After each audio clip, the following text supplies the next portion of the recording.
Halo semuanya, Assalamualaikum warahmatullahi wabarakatuh. Jumpa lagi di channel saya teman-teman. Seperti biasa, saya akan menyajikan sebuah kajian spesial untuk Anda. Seperti apakah isinya dan pelajaran apakah yang bisa kita ambil nantinya. Mari kita simak bersama-sama. Ini penyakit yang menurut Al-Ustadz Ja'far Umar bin Talib, semoga Allah merahmatinya, ini penyakit yang paling menjijikkan, yaitu apa? Hasad. Yaitu apa? Hasad. Hadis yang ke-42 pada halaman yang ke-70. An Abi Hurairah radhiyallahu anhu qala, dari sahabat Abu Hurairah semoga Allah meridainya, dia mengatakan, qala Rasulullah sallallahu alaihi wasallam, Ar-Rasul sallallahu alaihi wa alihi wa sahbihi wasallam bersabda, iyyakum wal hasad, jangan sampai kalian hasad. Apa itu hasad? Tamanni izalata ni'matil ghair, berharap hilangnya nikmat yang dimiliki orang lain. Dan bukan cuma berharap nikmatnya orang lain hilang, tapi apa? Tidak suka orang lain mendapatkan nikmat. Nah, itu dua. Jadi hasad itu yang pertama, kita tidak suka orang lain mendapatkan nikmat. Kita lihat orang rumah tangganya baik, kita tidak suka. Kita lihat orang pekerjaannya lancar, kita tidak suka. Kita lihat orang lain, Masya Allah hidupnya penuh dengan kenikmatan, kita dongkol. Nah, ini hasad. Dan yang kedua, kita menginginkan nikmat itu hilang darinya. Nah, coba sekarang antum lihat, kira-kira penyakit ini menjijikkan enggak? Enggak ikut bagi-bagi nikmat, tidak ikut memiliki nikmat yang Allah bagi, dan tidak punya hak sama sekali untuk menolak, tapi dia sok yang paling nolak. Ini menjijikkan ini. Contoh, ada kalau tetangganya beli sepeda motor baru, tetangga yang lain beli apa? Obat sakit kepala. Nah, ini ciri-ciri apa? Hasad. Jadi itu hasad ya. Yang pertama, kita membenci nikmat Allah kepada orang lain, karahiyatu ni'matillahi 'alal ghair. Dan yang kedua, tamanni izalatan ni'mati 'anil ghair, menginginkan nikmat itu segera hilang.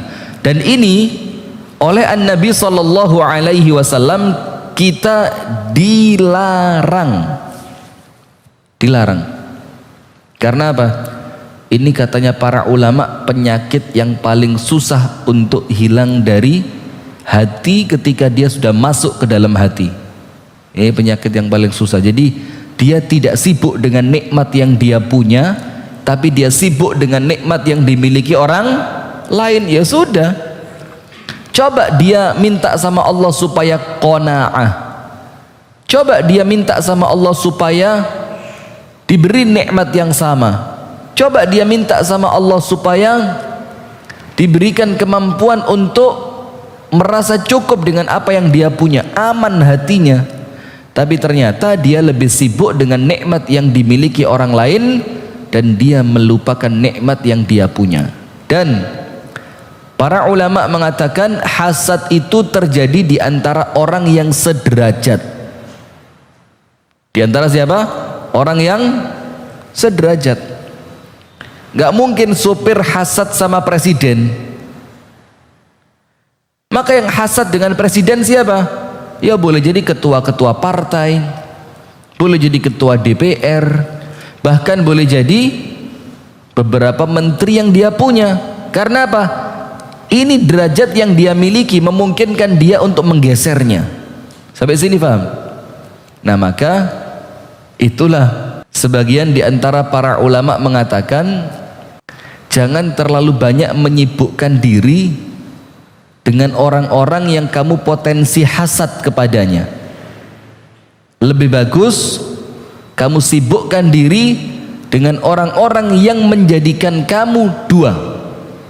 Nomor satu, terpacu untuk mengejar kebaikannya karena kamu jauh di bawahnya, atau orang yang jauh di bawahmu sehingga kamu lebih pandai untuk mensyukuri nikmat Allah. Nah, karena tadi hasad terjadi pada yang apa? Setara. Begitu ya. Maka lihat langsung yang tinggi banget, yang antum tidak hasad sama dia, tapi antum menjadikan terpacu, disemangati, tercambuk untuk mengikuti kebaikannya, tapi bukan dalam perkara duniawi saja ya. Atau lihat orang yang betul-betul jauh di bawah kita, supaya kita pandai mensyukuri apa yang kita punya. Wallahu ta'ala a'lam bissawab. Ya Rasulullah, kenapa kami engkau ingatkan untuk tidak boleh hasad? Fa innal hasada ya'kulul hasanat kama ta'kulun narul hatab. Akhrajahu Abu Dawud. Karena hasad itu, iri dan dengki, itu memakan kebaikanmu, menghapus pahala ibadahmu. Ya Allah, menghapus apa? Pahala ibadah.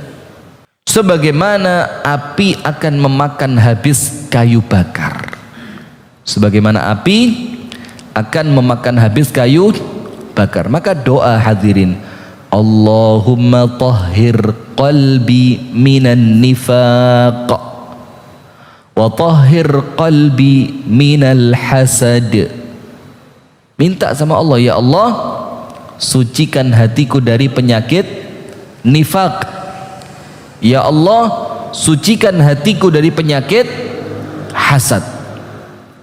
Nah, sekarang saya kasih 2 obat mujarab menyembuhkan hasad. Bagaimana caranya mengobati hasad? Dan ini mujarab, pasti sembuh.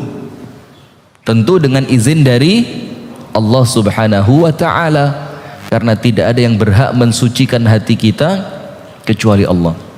Maka dikatakan, Allahumma ati nufusana taqwaha fa anta khairu man zakkaha wa maulaha. Ya Allah, ati nufusana taqwaha, masukkan ke dalam hati kami ini ketakwaannya ya Allah. Wa zakkiha, dan sucikan hati kami ya Allah. Fa innaka anta maulaha, fa innaka anta man zakkaha wa maulaha, karena hanya engkau yang mampu mensucikannya dan engkau memang pemiliknya. Hati kita milik siapa? Allah. Maka oleh Allah akan dibolak balik. Nomor 1, sertakan di dalam doa antum orang yang antum hasad kepadanya. Sebut namanya, jangan cuma diangen-angen dalam hati. Sebut namanya, ya Allah, si fulan ya Rabb, temanku ya Rabb, berikan kebahagiaan di dalam rumah tangganya, jadikan penuh dengan keberkahan rezekinya, sehatkan badannya, sucikan hatinya, mudahkan urusannya, berikan ketenangannya. Doain, sebut namanya berkali-kali. Karena biasa orang yang hasad tidak mau nyebut nama kepada orang yang dia hasad kepadanya. Jangankan nyebut namanya, ngelihat sendalnya tidak jadi ke masjid kok. Ini sendalnya kelihatan di teras masjid, dibilang langsung itu kayak mendidih.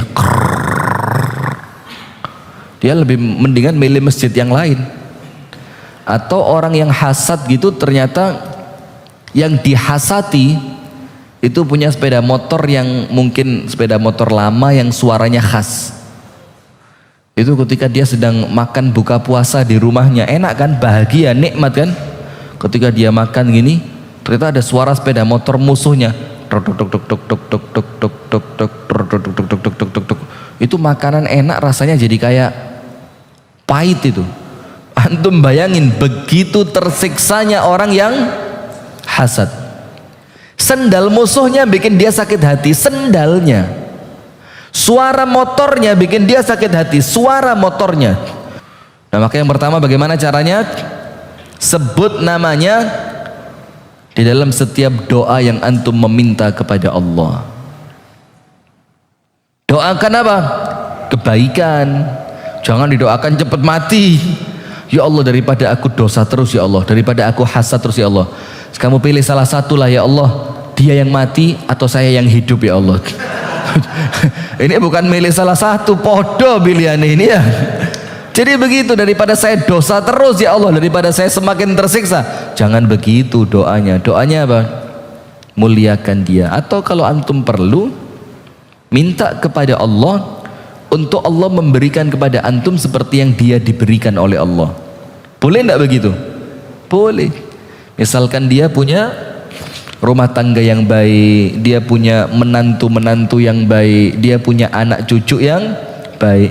Ya, daripada antum hasad dapat dosa malah enggak dapat apa-apa di antara kebaikan, mendingan minta sama Allah, ya Allah, sebagaimana engkau mampu memberikan kepada temanku yang seperti itu, maka dengan kekuasaanmu ya Allah, berikan kepadaku yang serupa. Kan lebih enak.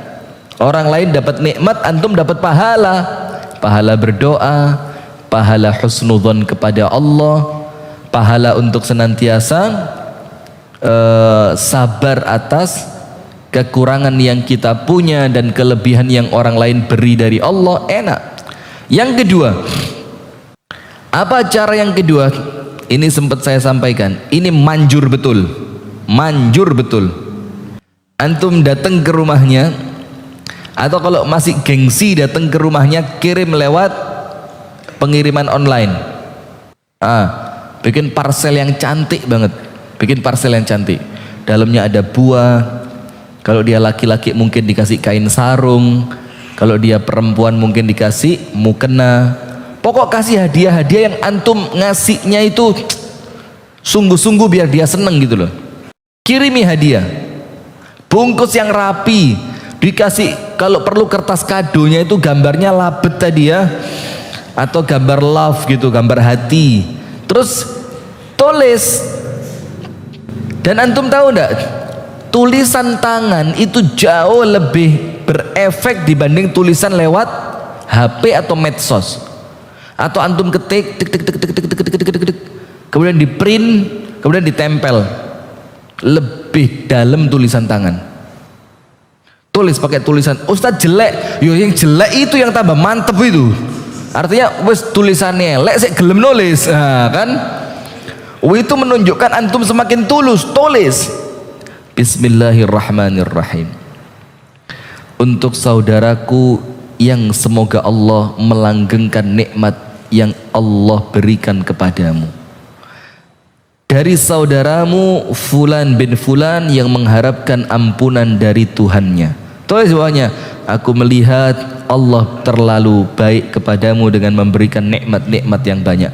Aku berdoa agar kemudian Allah melanggengkan nikmatmu, Allah berkahi nikmatmu, Allah bahagiakan hatimu, dan mudah-mudahan Allah beri yang sama kepadaku. Tanda tangan, ceret.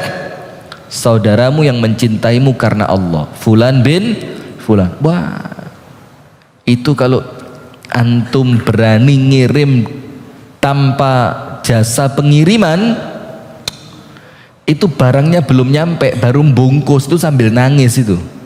Baru bungkus ini. Itu hasadnya sudah apa? Leleh. Dan apa yang terjadi? Idfa' billati hiya ahsan. Fa idzal ladzi bainaka wa bainahu adawatun ka'annahu waliyyun hamim. Balaslah keburukan mereka dengan apa? Kebaikanmu. Yang dulunya musuh sama kamu, kalau kamu membalas keburukannya dengan kebaikan, dia akan menjadi orang di garda terdepan untuk membela kamu. Dan ayatnya tidak mungkin salah. Ayatnya tidak mungkin salah. Ketika kita membalas orang yang jahat dengan keburukan, maka orang itu akan menjadi orang yang cintanya dalam sama kita. Kenapa? Dia ngelihat orang ini pantas dicintai. Saya kirimkan keburukan, dia balas dengan kebaikan. Karena apa? Laisal wasilu bil mukafi. Orang yang dibilang nyambung itu bukan orang yang balas-balesan. Anda baik, saya baik. Anda datang, saya datang. Anda kirim hadiah, saya kirim hadiah. Bukan itu. Tapi yang dibilang nyambung itu adalah seseorang yang apabila dia diputus, dia yang duluan menyambung. Kalau dia diboikot, dia yang pertama kali memberi. Berat apa mudah? Nemen. Bukan cuma berat, nemen. Antum tahu Nabi Isa alaihi salam berjalan bersama Hawariyun. Sampai di suatu tempat ketemu seorang laki-laki yang membenci Nabi Isa alaihi salam. Dia bilang, keluar semua kata kotornya keluar. Kamu. Hawariyun mau bergerak. Nabi Isa menenangkan. Diam. Apa yang terjadi? Setelah semuanya selesai, Nabi Isa membalas orang itu dengan doa. Doanya baik. Salah satunya apa? Jazakallahu khaira. Semoga Allah membalasmu dengan kebaikan. Terus Hawariyun kaget, ya Isa, dia mencelamu bukan mendoakanmu. Apa kata Nabi Isa? Kullun yunfiqu badha'iahu. Setiap orang itu hanya mampu memberikan apa yang dia punya. Huwa yukhriju ma 'induh wa ana ukhrij ma 'indi. Dia mengeluarkan apa yang dia punya dan aku mengeluarkan apa yang aku punya.